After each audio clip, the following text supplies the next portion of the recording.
certification does not guarantee contract awards, but can help businesses pursue new opportunities.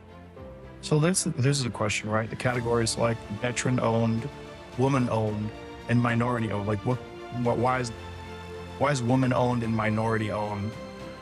Why would they? That's one, especially women-owned. Recently, Joe Rogan was discussing a different set-asides that are used in government contracting. So it caught my ear. I was a little surprised to hear him talking about the veteran-owned businesses, service-disabled veteran, woman-owned small businesses. And primarily, this conversation was about 8A. That's how it started, talking about Alaska organizations that have the 8A certification.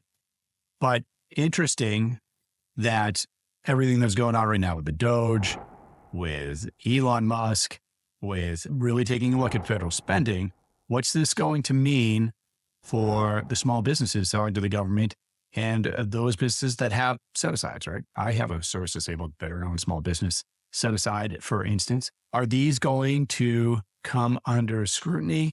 And if it's being discussed on the Joe Rogan podcast, you know that now there's a little bit of attention here that wasn't there before. Let's take a look at this. I'll tell you here what I think of the conversation as they talked about it. What does it mean for you, the small business owner? Are these certifications, do I think that they're going away? Do I think that they're going to be altered in some way? Do we think that we should have them at all, right? Or is everything just going to remain the same? All right, well, let's keep watching. Okay, so this is Dr. Bret Weinstein, who just appeared on Joe's podcast, the Joe Rogan podcast. I have never heard anything from this guy, Dr. Weinstein, before, except as I'm listening, he starts discussing the 8A program, and he doesn't profess to be an expert on that. They're talking about an Alaska Native organization, and right here he goes on to start explaining what 8A is to Joe Rogan, who had never heard of it. The Alaska Native Corporation is utilizing something called the 8A program. The 8A program is a program that gives advantages to disadvantaged people. And at some point, that ability to use the 8A program was granted to Alaska Native Corporation. Well, the 8A program is now under attack by some large corporations, federal contractors who do not like competition. Okay. Let's talk about this piece. So I'm just going to take it step by step. So first he is describing a little bit of the 8A program. He's saying it's under attack. Previously, he said it's under attack by Doge, or they feel at least some pressure because of the scrutiny that is being put on federal spending, especially on programs like DEI and whatnot. But he's explaining to Joe, like, what is 8A? And now he's saying that there are some corporations that don't like the 8A advantage. Just putting my GovCon hat on here, guys. I mean, look, of course, big corporations don't like the 8A advantage because big corporations have a very clear advantage in the government contracting battle, if you will, or in the ability to sell to the government. And big advantage is corporations that are already on contract with the government, that are well-funded, that have people in place. They have plans for government contracting that are often decades long. Okay, so they don't like to see and by the way, 8A isn't reserved just for these Alaska Native groups. 8A certification, I've done an entire podcast on the 8A certification program with an expert in 8A, specifically an Alaska Native expert in 8A, and it talks about what the process is and how to utilize it. But it makes it a little bit easier for the government to award a sole source contract to a company. It's actually really hard to give a sole source contract to a company unless there is very clearly a company is offering a singular solution, meaning nobody else offers that solution, or they have 8A. And there's a couple other ways that we can give sole source contracts. But by the way, even with the first point, it can be very difficult to give a sole source contract to a company. 8A allows a company to receive a sole source contract from the government with much less effort from the government. The justification is the 8A certification. The other thing is they can get contracts set aside for 8A. So of course the big businesses don't want to see a small business have an advantage. I want to take a quick second to talk to anybody watching this that's interested in starting a government contracting business. or starting a new profession in government contracting. Our GovClose certification program, which I'm super passionate about, is a rigorous training environment. Not a course, a rigorous training environment that is teaching you the expertise of how to sell to the U.S. government. Now, this is based on my background as a former government procurement officer, the work I've done as an account executive and senior account executive selling for big companies, but even more importantly, everything I've learned running a very successful consulting firm and helping over 500 clients sell to the government. When you graduate from this program, and it will take a lot of work for you to graduate from this program, you will be able to talk to any business, analyze federal spending data, contract data that's publicly available, and build a step-by-step sales plan for that company. You'll be able to execute that sales plan, build a pipeline, find early leads, set up meetings with the government, build relationships, and most importantly, close contracts. The students that graduate our program, they go on to start their own consulting firms, winning high-dollar consulting clients. They go on to land high-paying salaried positions as account executives with companies that sell to the government. And by the way, even kids, I call them kids, right? But 20-somethings just out of college with no background in government contracting, they're beating out seasoned professionals.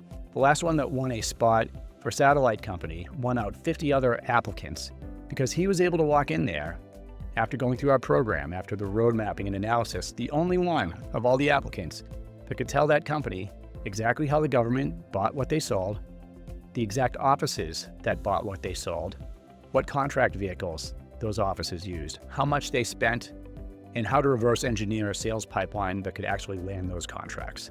Being able to have that expertise talking to a company for a job or a CEO for a consulting position is immense, and very few people can do it. I'm so proud of the people that have gone through our program. And if you are considering either a job or a business, and by the way, some of our students are doing both, as I did. They're running a consulting business and they'll have an account executive job. It's transforming their lives. It's bringing true wealth to them and their families. Okay, back to the video. It's like Alaska Native corporations, and it is being portrayed as based on race, which it isn't. Anybody can use it. It's not a race-based program, but because people are in a mode to dismantle all of this left-wing solution-making corruption, these mega corporations are finding it easy to target the 8A program. They're persuading members of Congress that it doesn't belong. And this is going to be a tragic loss, this program, which works well. Okay, so we could see that Dr. Weinstein's take on this is not that 8A is something that should go away, but it's something that is actually good and beneficial. And by the way, I agree with him on that. And I personally don't think it's going to go away. I think if anything, we might see some adjustments to it, right? Maybe so they adjust some of the factors of what and who can qualify for the 8A program. But this is not just a race-based way of awarding certain companies contracts over others. And by the way, these set-asides in general help small businesses. What I like them is it's giving the tools to small businesses to help build something, right? Build something on their own. This isn't giving money away. This isn't a welfare program, right? This is just trying to level the playing field a little bit. So companies that would have a harder time competing against big companies will have a shot at it. But these certifications, if you've heard any of our podcasts, by no means, you're not going to get one of these certifications and see the government contracts just falling from the heavens. There's a hell of a lot of work that goes into actually using these certifications to give you a slight advantage.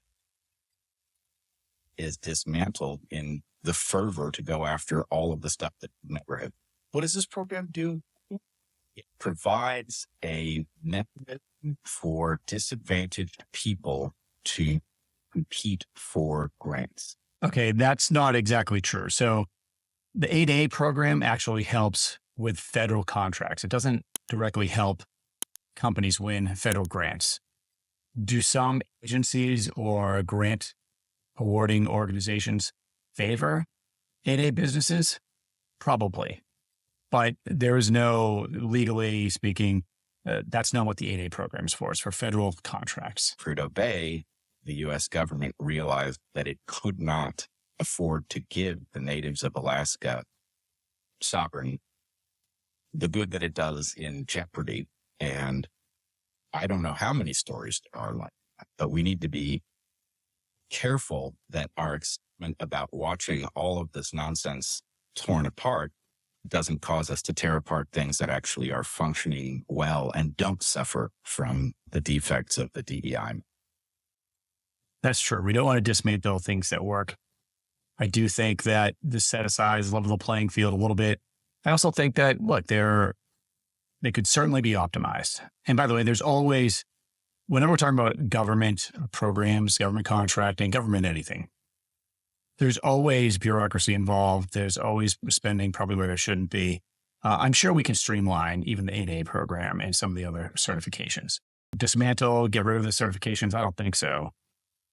Possibly streamline them, right? It can't hurt.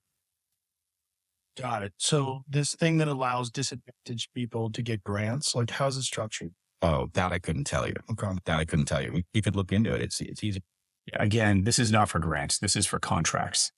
Okay. So that's one piece. I think it's probably just using grants instead of the word contracts.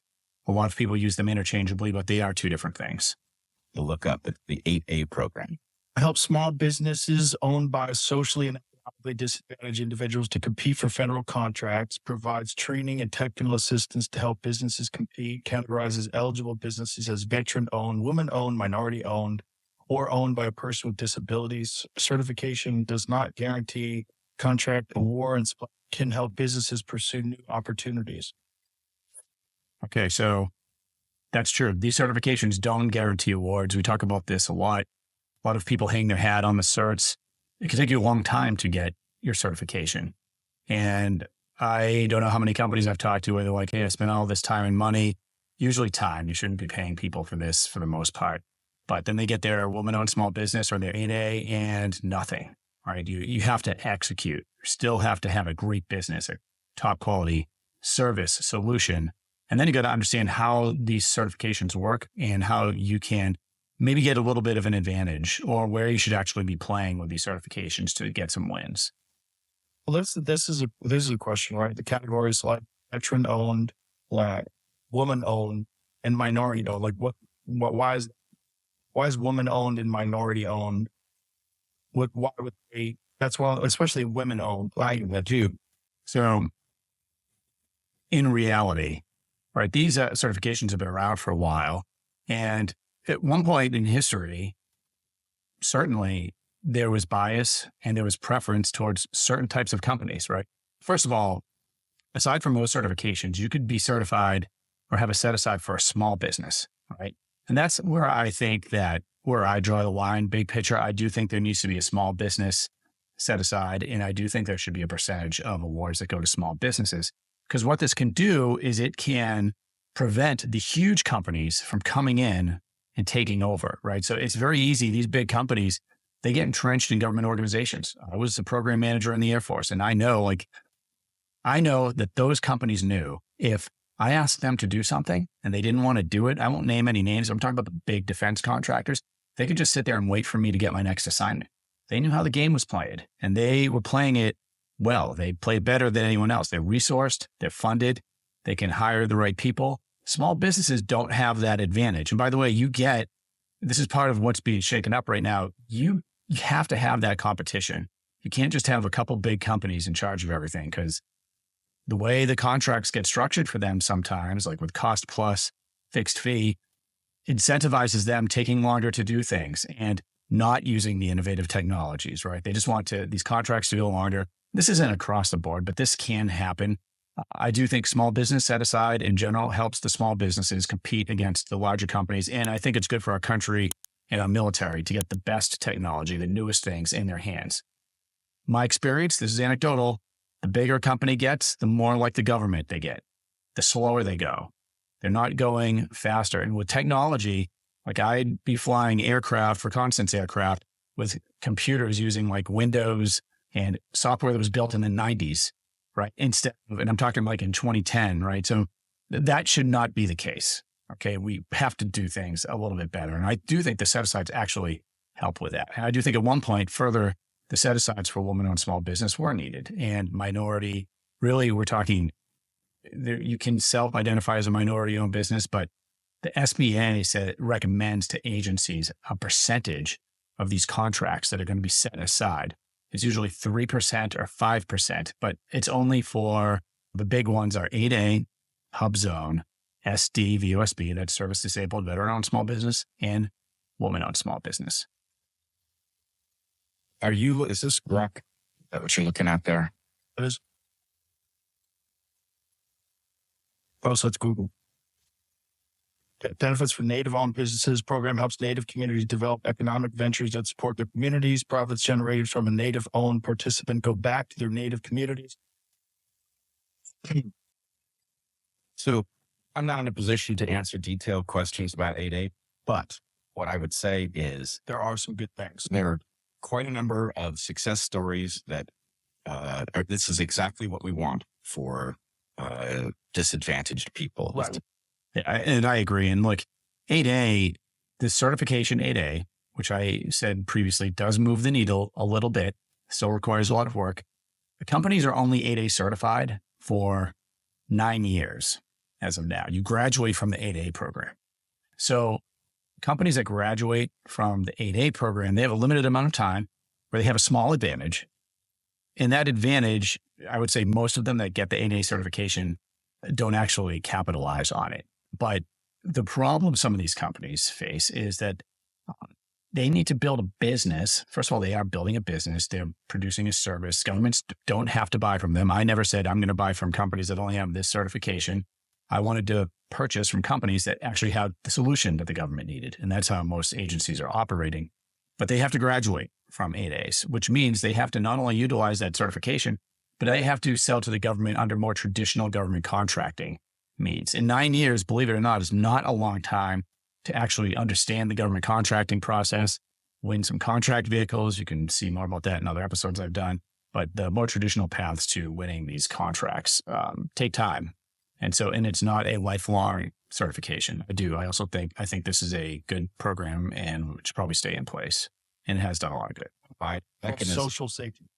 Not only a social safety net, but something that provides an opportunity. Hey, build a business, right? This is what we want you to do. This is the mythology of our system is, pull yourself out of your. Exactly. What he's saying is this isn't a welfare program. This is just saying, hey, these are producers like, hey, if you're willing to do the work, take the risk, build a business, provide an awesome service, an awesome technology or product, then there's a little bit of help here to get you off the ground. And maybe you can sell to the government as well as commercially, B2B, B2C. Disadvantaged state so that you don't need help. Yeah. So anyway, we should be interested in maintaining those programs at the same time we find the stuff that's actual nonsense and get rid of it as quickly as possible. And that's going to be a delicate balance. All right. So look, I think my takeaway, and we could see here towards the end of their conversation about government contracting and set-asides, is that we put these things in place for a reason. And in the process of looking at our federal budget and federal spending and trying to reduce areas that maybe we're overspending in, we want to be careful not to give it to programs that are actually benefiting this country greatly, not just the small businesses. This benefits the military. It benefits government organizations. Could they be streamlined? Absolutely. Everything should be streamlined. We should take a look at these programs periodically to make sure that are they doing their job? Is it helping maybe groups or types of businesses sell to the government that otherwise wouldn't be able to, right? And we need to be able to draw conclusions from that and optimize them when it makes sense and maybe get rid of things that don't make sense and are hurting the process.